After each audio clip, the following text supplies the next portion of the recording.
안녕하십니까. 통일가 19 성약시대 사도행전 참 아버님 앞에 효성의 도리를 다한 자랑스러운 우리 순회사님들, 오늘은 박정민 우리 순회사님 권사님에 대해서 알아보겠습니다. 생명을 다해 뜯기를 가련다. 양력 살펴보겠습니다. 1914년 8월 전남 무안 출생하시고 1934년 3월 전남 광주 수피아 이학교 졸업하시고 1935년 4월 국민학교 교편 6년간 시무하시고 52년 4월 대구 임마누엘 신학교 중퇴하시고 1956년 부산에서 입교하셨습니다. 1959년 부산 용두산 공원 노방전도 활동하시고 1960년 울산교회 개척, 61년 경남순회사, 64년 경북순회사, 89년 7월 현 본부교에서 활동하시고 추가로 1968년 제1차 7년노정 참아버님, 참부모님 공로상을 받으셨습니다. 이후에도 많은 활동을 하셨습니다. 아주 귀한 우리 순회사님 되겠습니다. 오늘도 사진 몇 카트 보도록 하겠습니다. 이 사진은 무엇이냐면은 우리 박정민 순회사님의 편지가 되겠습니다. 지상에 남아있는 편지입니다. 대원으로 활동하시는 조장 되시는 사모님께 편지하신 건데요. 종으로 글씨를 쓰신 우리 박정민 순회사님 필체가 되겠습니다. 귀하신 사모님 이렇게 쓰시고, 그동안 이라도 효녀가 되어 참부모님께 영광의 안식의 한날을 마련하시기 위하여 얼마나 수고가 많으신가요?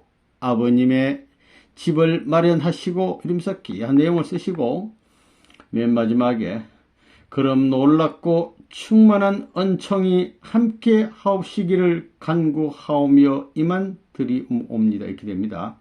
1971년 8월 21일 박정민, 이래서 순회사님 편지가 있어서 한번 올려봤습니다.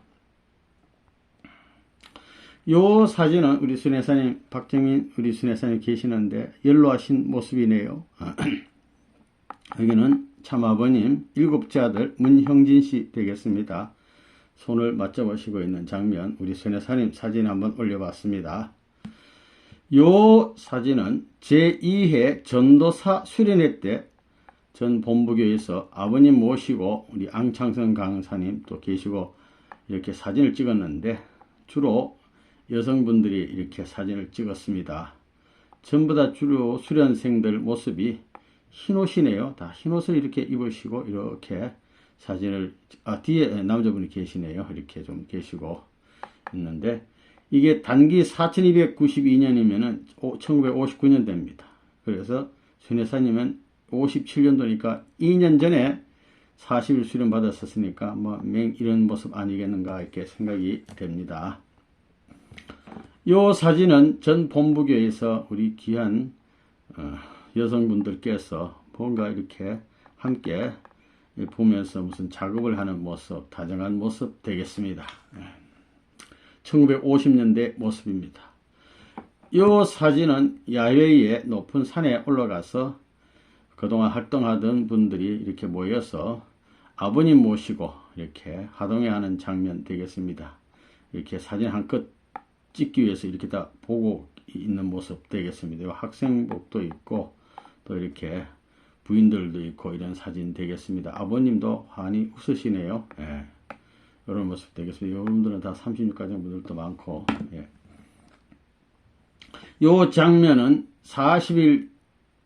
50년대 말에 40 활동 나가서 그동안 활동 보고를 아버님이 들으시고 야외에 가서 이렇게 수고했다고 상품도 하고 막 이런 장면 되겠습니다. 보고회를 들으시고 울기도 하시고 웃기도 하시고, 이런 장면 되겠습니다.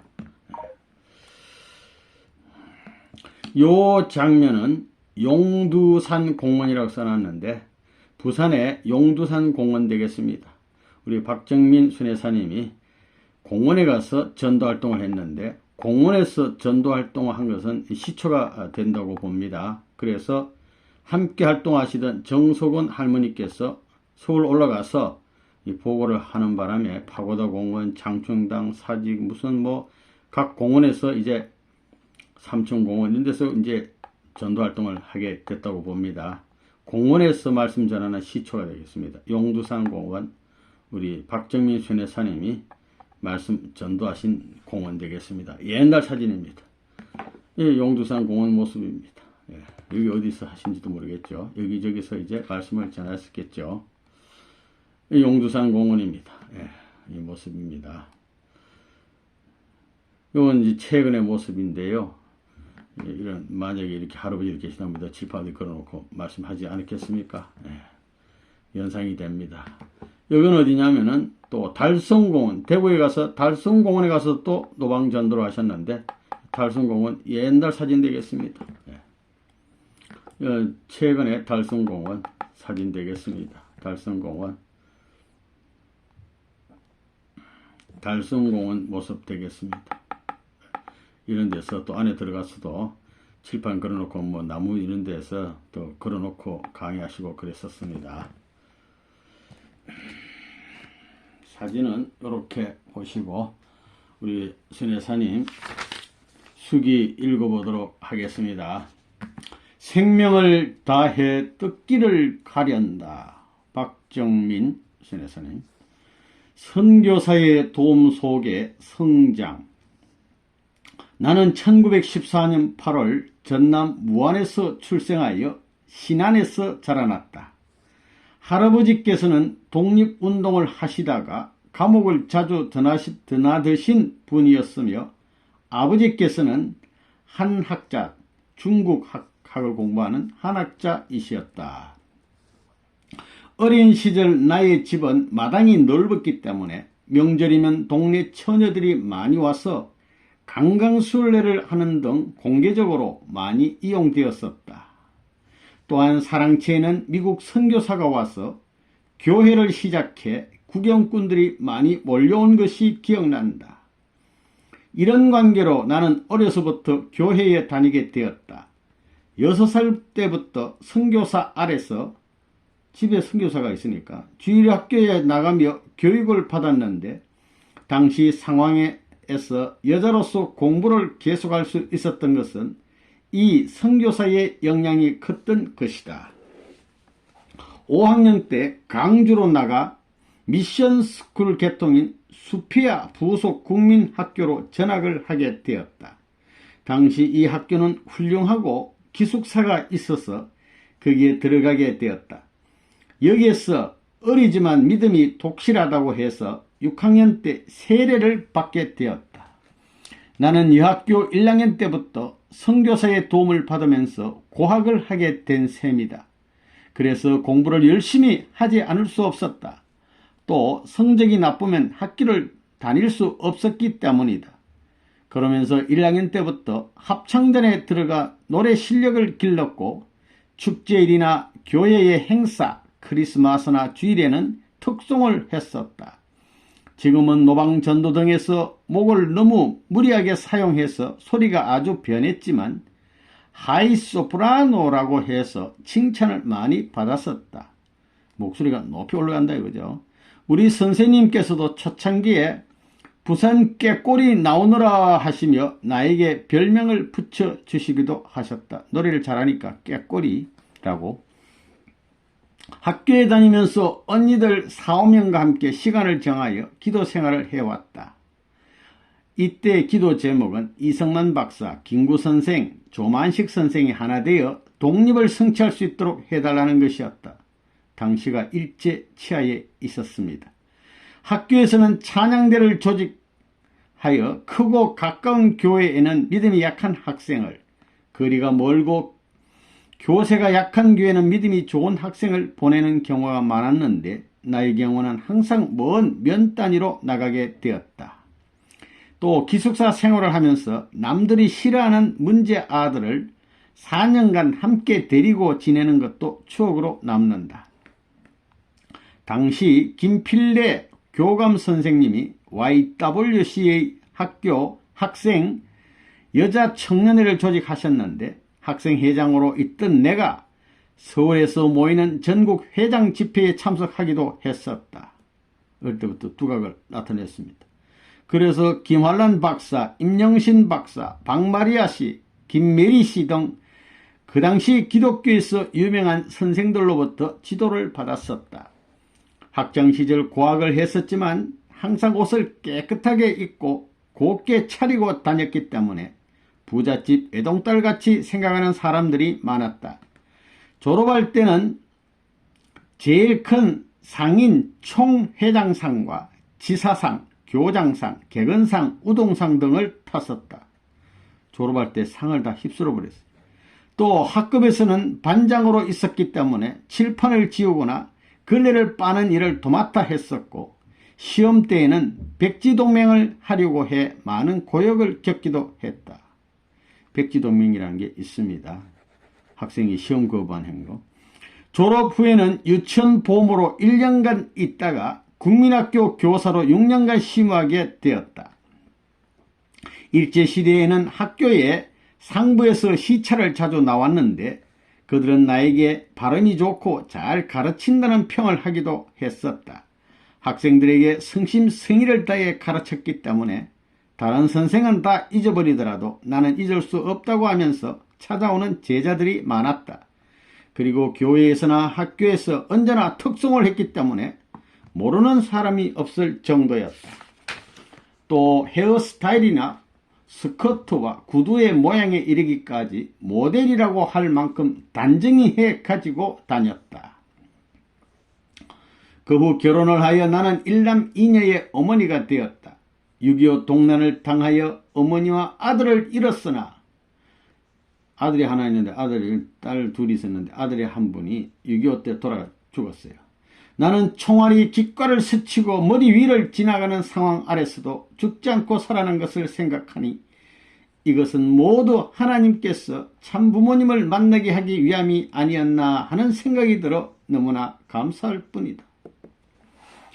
그 후 대학 대구에서 학장님의 주선으로 임마누엘 신학교에 입학하게 되었다. 학장님 댁에 머물면서 공부를 했고 부흥회가 있는 곳에는 어디든지 꼭 목사님을 따라가서 특송을 했다. 이때 예배를 인도하기도 했다. 특송도 하고 예배 인도도 하고 그 후 사정상 학교를 중퇴하고 부산에 내려와 있었다. 먼저 시누이가 통일교회에 나가고 있었는데 그의 인도로 통일교회를 찾게 되었다. 당시 나는 장로교회에 다니고 있었기 때문에 어디를 가자고 하나 하며 주저했었다. 하지만 어른이 가자고 하는데 가지 않을 수 없어서 따라갔다. 그때 교회는 영도구 남양동 조그만 집 2층에 있었고 이봉훈 장로님이 예배를 인도하고 있었을 때였다. 밤에 교회를 찾아갔는데 어떤 청년이 나와서 5대양 6대주 이런 노래를 하며 힘차게 노래를 인도하고 있었다. 그래서 씩씩하게 잘도 하는구나 하는 생각이 들었다. 나중에 알고 보니 그분이 바로 참아버님 문선명 선생이었다. 이날 말씀을 잘 들었고 다음날에도 말씀을 들은 후 철야를 했다. 3일째 되는 날은 주일이어서 집으로 돌아왔다가 다시 교회에 가니 섬 뒤의 바닷가 제2의 송도라고 하는 곳으로 야유회를 간다는 것이었다. 거기서 선생님께서는 손바닥만한 돌을 세워놓고 멀리서 그것을 맞춰서 넘어뜨리는 놀이를 하는 것이었다. 다른 사람은 못 넘어뜨리는데 선생님께서는 잘 넘어뜨리시는 것이었다. 기성교에서는 자연스럽게 목사님과 어울려 그런 놀이를 해본 일이 없기 때문에 참 이상하다는 생각이 들었다. 나는 처음이었기 때문에 식구들과 어울려 놀지 않고 조금 떨어져 있는 바위 옆에 기대어 서 있는데 선생님께서 노래를 부르라고 하시는 것이었다. 그래서 그때 그 많은 찬송가들을 다 제쳐두고 나의 몸과 영혼을 주께 드립니다. 지금부터 영원히 모든 것을 바치고 주께 속했으니 보호하옵소서라는 찬송가를 불렀다. 지금 생각하니 이 찬송이 계시직이었던 것 같다. 찬송가 335장 크고 놀라운 평화가 이 제목입니다. 그때부터 오늘날까지 옆도 뒤도 돌아보지 않고 오로지 일념으로 모시고 따라오고 있는 것이며 의심해보거나 쉬어본 적이 일이 없다. 그렇다고 해서 영적으로 음성을 들어 격려를 받거나 식구들이 집에 찾아와 권고를 해준 일은 거의 없다. 뭐 신령 역사가 있고 막 누가 막 가자 이래서 한 게 아니고 꾸준히 그냥 따라오신 거라고. 초기에는 성가집이 발행되지 않고 본부에서 악보를 한 장씩 프린트해서 지방교회로 보내오곤 했었다. 그래서 나는 그것을 다시 적어 식구들에게 나눠주고 함께 배우면서 기뻐했던 것이다. 그런 기억을 잊을 수 없다. 나는 1956년 4월 15일 입교했다. 입교한 지 5, 6개월이 지난 가을에 도둑이 들어와 모든 것을 다 가져가 버렸다. 이러한 시련이 있었으나 하나님께서 붙들어 주셔서 잘 넘을 수 있었다. 은사뒤의 시련. 이해 여름에 언니를 전도하기 위해 강주로 가게 되었다. 그 당시 언니와 나는 5, 6명의 집사와 함께 성결교회를 세워 목사님을 모시고 한 집에서 회계 집사로 있었다. 그러니 전도하기란 쉽지 않았다. 그러나 언니는 내가 동생이지만 나를 얼마나 사랑했던지 나의 말을 잘 들어주었다. 그때 홍성표 씨가 대학에 다니면서 교회를 맡아 예배를 인도하고 있었다. 그래서 나는 거기에서 집 주인 노릇을 해야 했었다. 이에 여름 선생님께서 광주에 순회를 오셔서 내가 온 것을 아시고 연락을 하려고 하셨으나 식구들이 나의 집을 몰라서 만나지 못하고 친필의 편지를 남기시고 가셨다. 광주에 며칠 더 머무르면서 강현실 씨와 전도를 하라는 것이었다. 그 친필을 나는 지금까지 소중히 보관하고 있다.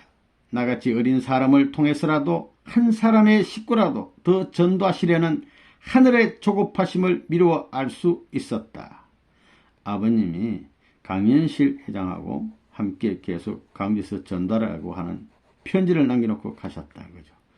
1957년 전국적으로 하계 전도가 시작될 때 나는 경남 산청으로 가게 되었다.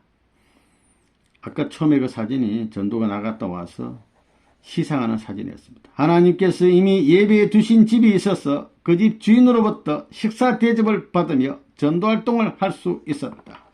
그 주인의 말씀을 듣고 사람들을 모아주어서 강의를 할 수 있었다. 주인 아주머니가 병중에 있었는데 그 아주머니를 위해 기도하며 정성껏 보살펴주자 주인이 나의 활동을 측면에서 지원해 주었다. 그 후 친척을 전도하기 위해 강주에 가서 7일 정도 머물고 있는데 갑자기 서울에서 전보가 왔다. 40일 수련을 받으러 상경하라는 것이었다. 그래서 다시 부산으로 가서 아이들 둘만 남겨두고 서울로 올라왔다. 이때는 1월이었기에 무척 날씨가 추웠었다.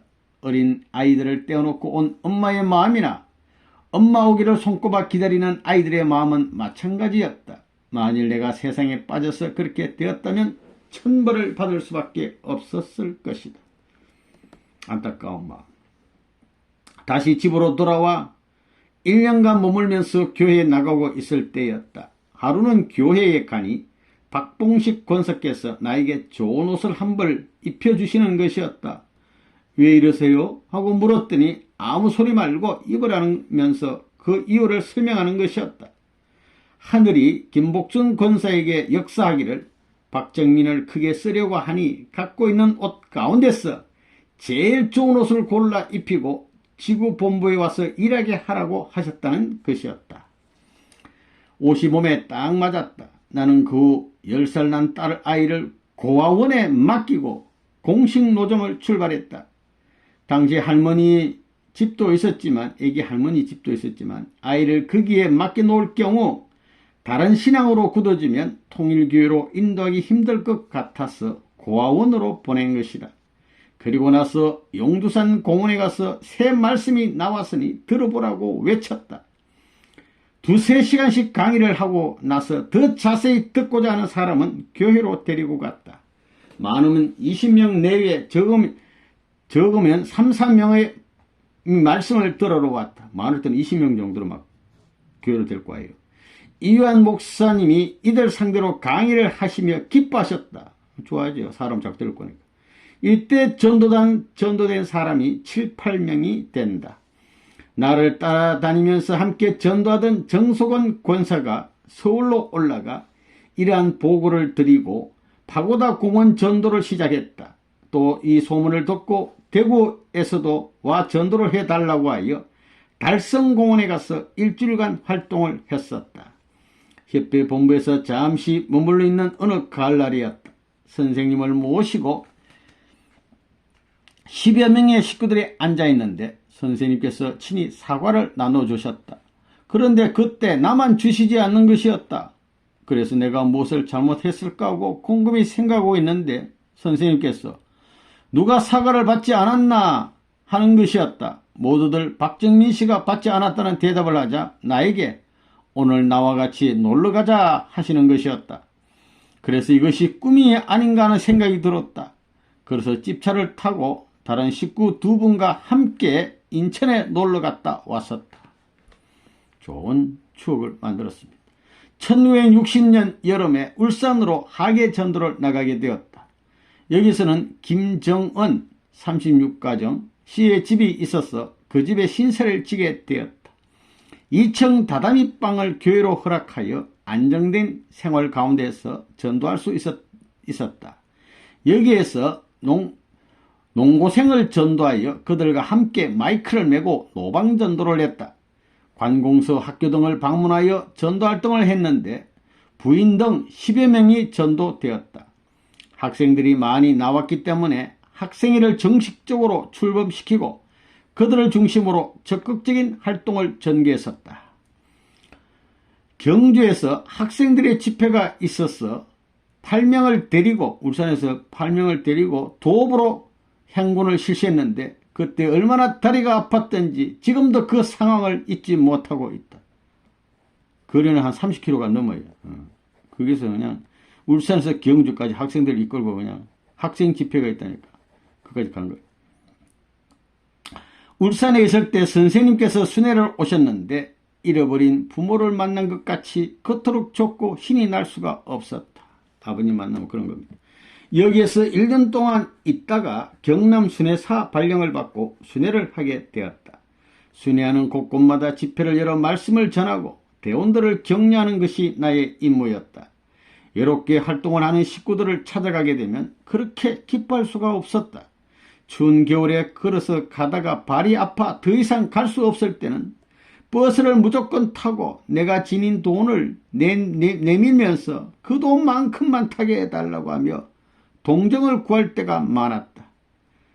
버스비가 없으니까 좀 태워달라고. 어떤 때는 길바닥에 주저앉아 피곤을 이기려 몸부림치다가 겨우 일어나 다시 걷기도 했다. 하동에서는 말씀 도중에 현기증으로 쓰러지기도 했다. 이때 선생님께서 통화당 약을 보내주셔서 회복되었다.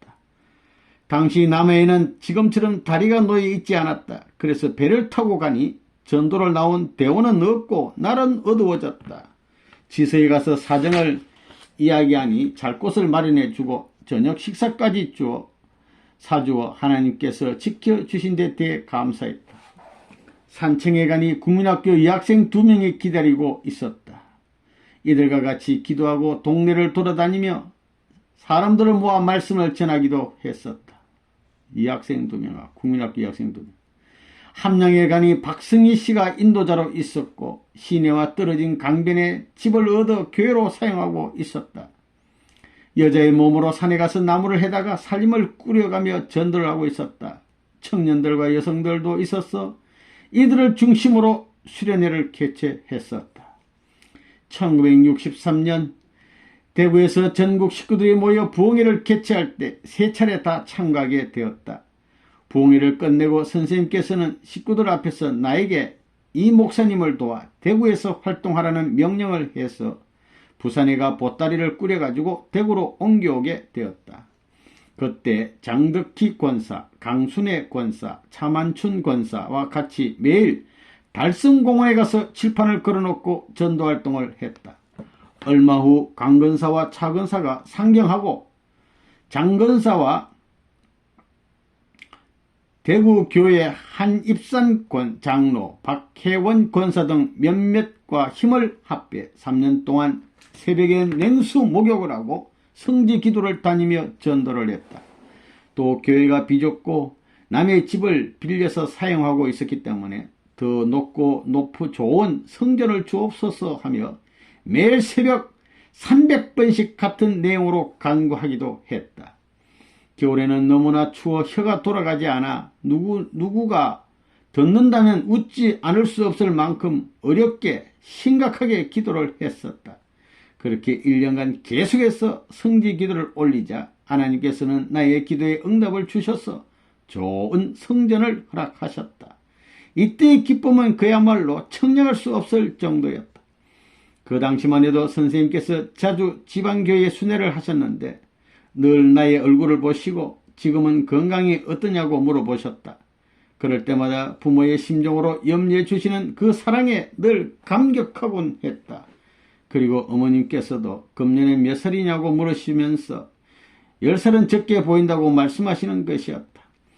이유한 목사님이 떠나시고 곽정환 목사님이 부임하셨다. 곽 목사님은 늘 인자하시고 은혜가 넘치도록 교회를 이끄셔서 많은 발전을 했다. 1968년도에는 선생님께서 직접 내려주신 1차 7년도정 공로상을 받았다. 이 상은 앞으로 뜻을 위해 더 충성하라는 뜻에서 주신 것이라 생각하였다. 그 후 선생님께서 대구에 있으라는 명을 내리셨다. 그래서 그곳에서 23년 동안 지내게 되었는데 18년간을 줄 학생들을 지도했다.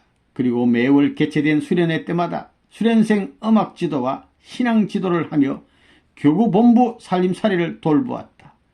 수련회가 추운 겨울철에 개최될 때는 수련생들이 하룻밤 자고 돌아갈까봐 얼마나 마음을 졸였는지 모른다. 그래서 수련생들을 조금이나마 편하게 해 주겠다는 마음에서 깨끗이 청소한 다음 이부자리를 펴주었다. 수련생 모두가 골고루 듣고 자기 하기 위해 이부자리를 펴고 나면 추운 겨울에도 이마에는 땀이 흘렀다. 그때를 생각하면 지금도 흐뭇한 생각이 든다. 이불 하나, 베개 하나, 방석 하나라도 더 만들어주기 위하여 많은 애를 썼던 것이다. 그 후에 협회에서 담요와 이불을 내려보내 주어서 이부자리에 대한 걱정은 안 해도 되었다. 박정민 순회사님 수고하셨어요. 그동안 뜻길을 걸어오면서 보니 선생님께서 우리들에게 해주신 말씀이 그대로 이루어지지 않는 것이 하나도 없다. 그래서 언제나 신이 나고 어디를 가나 사람만 만나면 원리를 전하고 선생님을 전가하고 싶어 견딜 수가 없다. 죽고자 하는 자는 살고 살고자 하는 자는 죽는다는 말씀대로 지내다 보니 모두가 하나님과 참 부모님의 사랑뿐이었음을 실감하면서 살아간다. 뜻길을 가기 위해 고아원에 맡겼던 딸 아이도 하나님의 돌보심으로 건강하고 착하게 자랐다. 이 딸은 열심히 공부도 하여 중고등학교 때에는 늘 1등을 했고 대학교 때에는 장학생으로 공부하였다. 대학을 졸업한 후 한의사로 일하고 있는 이 딸은 시부모의 사랑도 많이 받는다. 주위의 사람들로부터 많은 신임을 받고 있어 한의원도 잘 된다고 한다. 만약 내가 뜻길에 전념하지 않고 이 딸을 키우기 위해 애썼더라면 이렇게 잘 기를 수 없었을 것이다. 이 모든 것이 하나님과 참 부모님의 은사였던 것이다. 이 은사에 보답하고자 이 목숨 다 바쳐 뜻길을 가리라 다시 한번 다짐해 본다. 선생님의 명을 받아 대구에 23년간 있는 동안 나는 힘껏 교구본부의 살림을 돌보면서 감사와 순종의 생활을 하려고 했다. 철야 기도 등 교회 집회는 하나도 빠짐없이 철저히 지키려고 힘을 다해 노력해 보았다. 또한 자기를 부정하고 온유 겸손하는 말씀과 부모의 심정과 종의 몸으로 참사랑을 베풀며 위하여 살라고 하신 말씀대로 살려고 노력하고 있다. 누가 뭐래도 하나님과 참부모님의 사랑을 많이 받고 있다고 생각하기에 늘 감사와 기쁨으로 하루하루 살아가고 있다. 연세가 많이 들으셔서 아버님 앞에 늘 노래도 부르시고 하나님이 보내주신 영계 편지도 외워서 암송도 하시고 그러셨어요. 나의 가진 것이라고는 오로지 이 생명밖에 없다. 뜻 앞에 바칠 것은 이 생명뿐이니 뜻 위한 일이라면 기꺼이 이 생명 바칠 것을 각오하고 있다. 올해로 입교한 지만 31년이 되었다. 그동안 겪은 일은 다 기억도 못하지만 오직 받은 은혜에 대해 진심으로 감사할 뿐이다. 선생님께서 충신은 시작과 끝이 같다고 하신 말씀을 생각하며 어떤 어려운 시련에 부딪히더라도 뜻을 저버리지 않고 초지일관 뜻길을 따를 것을 다짐해 본다. 나는 죽었다 생각하고 뜻길을 따라가고자 한다. 나의 소원이 있다면 복귀 섭리가 하루빨리 다 이루어져서 하나님과 참부모님의 한이 풀어져 영광 중에 안식하는 그날을 보는 것이다. 이 순간도 그날을 바라며 기도하고 있다. 할렐루야. 아주